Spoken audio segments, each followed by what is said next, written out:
যত ডাইলখোর, বাবাখোর, ইয়াবাখোর, মদখোর, যেগুলোর চরিত্রের কোনো ঠিক ঠিকানা নাই, এরাই দেখবেন আবার সমাজে সবার সামনে দাঁড়াইয়া উঁচু গলায় কথা বলে।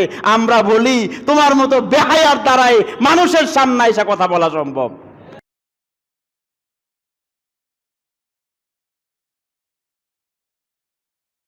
এখন এই কাবা শরীফের নির্মাণ কাজ শুরু হয়েছে।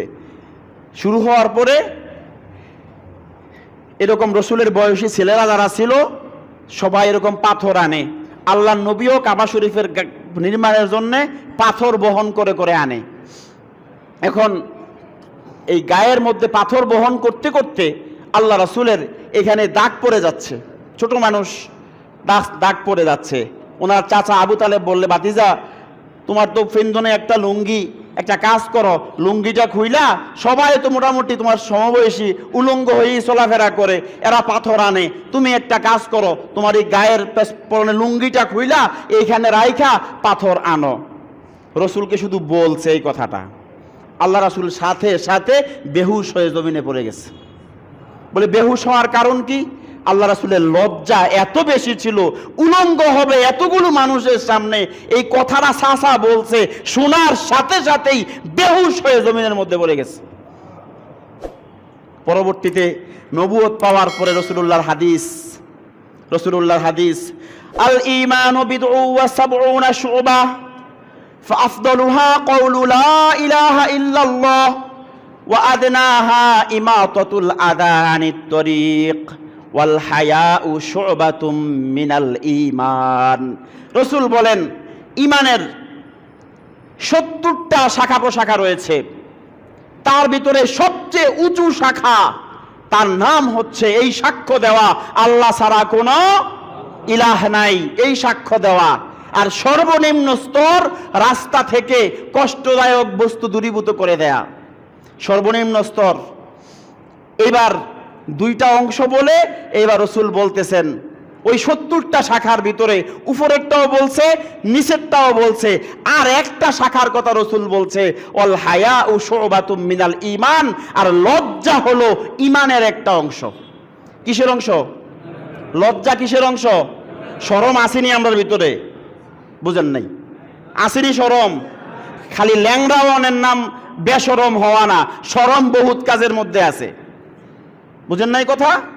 উলঙ্গ হয়ে যাওয়া, উলঙ্গ না হওয়া, এটা আল্লাহর একটা হুকুম।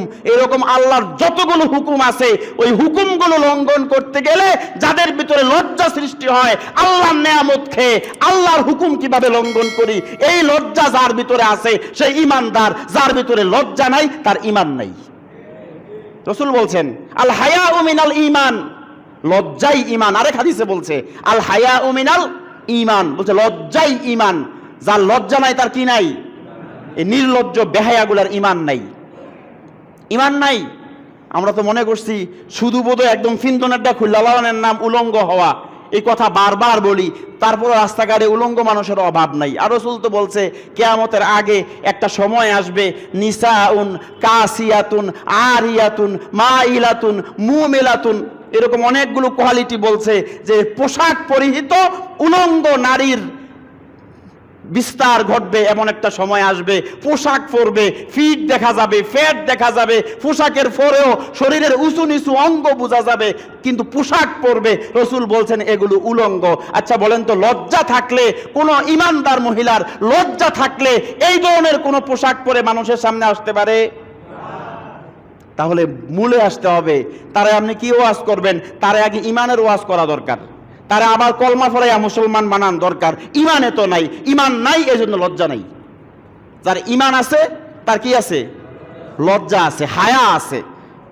আর যার হায়া নাই এগুলাকে বলা হয় বেহায়া। কি বলা হয়? আমরা দেশে একটু আরেকটা তাসদিদ যোগ করে কয় বেহাইয়া। কি বলে? বেহাইয়া। আরেকটা তাসদিদ যোগ করে আমরা আমাদের দেশে বলে বেহায়া, নির্লজ্জ। এখন শুধু মেয়েরাই পর্দা করবে না ছেলেরাও করতে হবে? দেখেন সূরা নূর, আল্লাহ রাব্বুল আলামিন আগে ওয়াজ কারে করতেছে?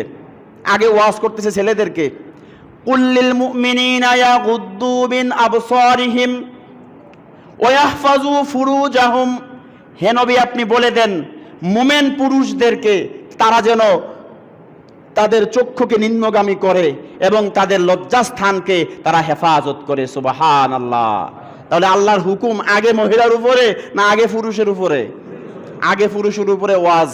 এইবার আল্লাহ বলছেন ওয়াকুল্লিল মুমিনাতি ইয়াগুদুদনা মিন আবসারিহিন্না ওয়া ইয়াহফাজনা ফুরুজাহুন্না। হে নবী, আপনি মুমিন নারীদেরকে বলে দেন তারাও যেন তাদের চক্ষুকে নিম্নগামী করে, তাদের লজ্জাস্থানকে হেফাজত করে। স্পেশালি তাদের এই পর্দার ব্যাপারে আল্লাহ তাআলা পরে বলছেন যে জিলবাব অর্থাৎ একটা চাদর উপর দিয়ে ঝুলিয়ে দেওয়ার জন্য। তাহলে কি হবে? আইয়ু রফনা ফালা ইউজাইন, তাহলে তাদেরকে উত্তক্ত করা হবে না। এই যে ইফটিজিং, এই শব্দের আক্ষরিক বাংলা অর্থ কি? উত্তক্ত করা। আল্লাহ ১৫০০ বছর আগে বলছে কি হলে একজন নারীকে ইফটিজিং করা হবে না, এর মেডিসিন কি, এর সলিউশন কি। আল্লাহ বলছে এরা যেন সুন্দরভাবে পর্দা করে বের হয়, যদি প্রয়োজন হয়। প্রয়োজন ছাড়া বের হওয়ারও দরকার নাই। যেখানে ইসলাম একজন নারীকে সফর সমান দূরত্বে গেলে তাকে আপনার মাহরাম নিয়ে তাকে বের হতে হয়, সুতরাং বিনা প্রয়োজনে একজন নারীর ঘর থেকে বের হওয়ার কি নাই? প্রয়োজন নাই। এখন এই লজ্জা আমাদের থেকে উঠে গেছে, আমরা বেহায়া হয়ে গেছি। লজ্জা নাই তো ইমান নাই, যা ইচ্ছা তা সমাজে চলতেছে। আহা হা, আরো কি মজার ব্যাপার, যত ডাইলখোর, বাবাখোর, ইয়াবাখোর, মদখোর, যেগুলোর চরিত্রের কোনো ঠিক ঠিকানা নাই, এরাই দেখবেন আবার সমাজে সবার সামনে দাঁড়াইয়া উঁচু গলায় কথা বলে। আমরা বলি তোমার মতো বেহায়ার দ্বারাই মানুষের সামনে এসে কথা বলা সম্ভব, কারণ লজ্জা নাই। তো লজ্জা থাকলে এইরকম ফাফিস্টরা সমাজে নেতৃত্বে আসতে পারতো না। লজ্জা এগুলোরও নাই, যারা আমরা এগুলোর পেছনে হাঁটি, লজ্জা আমাদেরও নাই। দুই অবস্থা থেকে লজ্জা উঠছে। এগুলোকে আস্থা করে নিক্ষেপ করা উচিত। সারা রাত্র মদ পান করলা, প্রতি রাত্রে নতুন নতুন নারী নিয়ে সময় কাটাইলা, তুমি সমাজের নেতা হও কি করে? কোনো বেহায়ার হাতে আল্লাহ তাআলা কোনো নেতৃত্ব তুলে দেন নাই। সাবধান, যে কোনো গুনাহের ক্ষেত্রে লজ্জা করা উচিত। পৃথিবীর কেউ আমাকে দেখে না, একজন দেখে, তিনি আল্লাহ সুবহানাহু ওয়া তাআলা। পৃথিবীর কোথাও কেউ আমাকে না দেখলেও একজন দেখে। রাতের আধারে যেমন দেখেন, প্রকাশ্য দিবালোকে তেমন দেখেন। লা তাখুযুহু সিনাতু ওয়ালা নাওম, যেই চক্ষু আমাদের দিকে তাকিয়ে আছে, লা তাখুযুহু সিনাতু ওয়ালা নাওম, যেই চোখ কখনো ঘুমায় না, তন্দ্রাও যায় না, এমন চোখ আমাদেরকে দেখতেছে। ইন্নাল্লাহা সামিউম বাসীর, যিনি সূক্ষ্মদর্শী এবং সর্বশ্রোতা। ইন্নাল্লাহা হাকীমুন কবির, যিনি প্রজ্ঞাময়, সর্ববিষয় খবর যার কাছে আছে, এমন রব আমাদেরকে দেখতেছেন। সুতরাং যে কোনো গুনাহের ক্ষেত্রে লজ্জা করব কার কাছে? আল্লাহর কাছে। আল্লাহর কাছে লজ্জা করলেই দেখবেন যে দুনিয়ার সব সুন্দর, কোথাও আর বেহায়া হওয়ার সুযোগ নাই।